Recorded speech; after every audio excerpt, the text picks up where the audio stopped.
আসসালামু আলাইকুম শাইখ ওয়ালিম সাহাতুল্লাহ। কিছুদিন পরে বিশ্বের অন্যতম বড় একটি হারাম প্রতিযোগিতা বিশ্বকাপ শুরু হবে।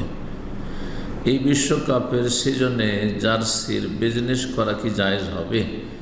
এই কাফেরদের নাম লিখে লিখে যেসব জার্সি তৈরি, এটা জায়েজ নয়। কিন্তু এমনি জার্সি হলে জায়েজ রয়েছে। এমনি যদি জার্সি হয় বেঞ্জি, জায়েজ রয়েছে। কে কিসে ব্যবহার করবে সেটা দেখার বিষয়। কিন্তু এই কাফের পাপীগুলোর নাম তাতে লেখা থাকবে, অধিকাংশ তারা পাপিষ্ট।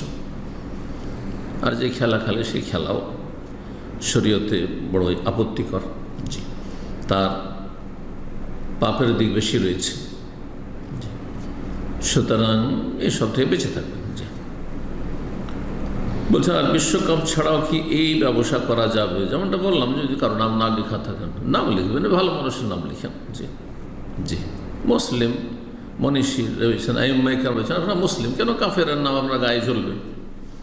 এসব পড়বেন না। জি, আল্লাহ হিদায়াত দান করুন। আসসালামু আলাইকুম শাইখ ওয়ালিম সাহাতুল্লাহ। ডিএক্সএন কোম্পানির নেটওয়ার্ক মার্কেটিংয়ে কাজ করা কি হালাল নাকি হারাম? না, হারাম।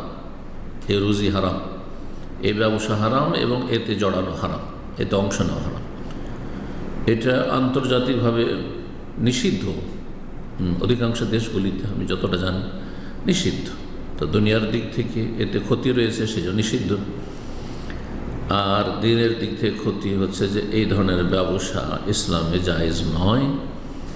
জি, যে আপনি শুধু কিছু কাস্টমার তাতে লাগিয়ে দেবেন আর সেখান থেকে আপনি কমিশন বসে বসে খেতে থাকবেন, পেতে থাকবেন। এতে যে সব শরীয়তে বাধা বিপত্তির দিক রয়েছে, যার ফলে ওলামায়ে কেরামগণ হারাম বলেছেন। ডিএক্সএন হায়াতে কেবল সৌদি আরবের ওলামায়ে কেরামগণ হারাম বলেছেন। জি।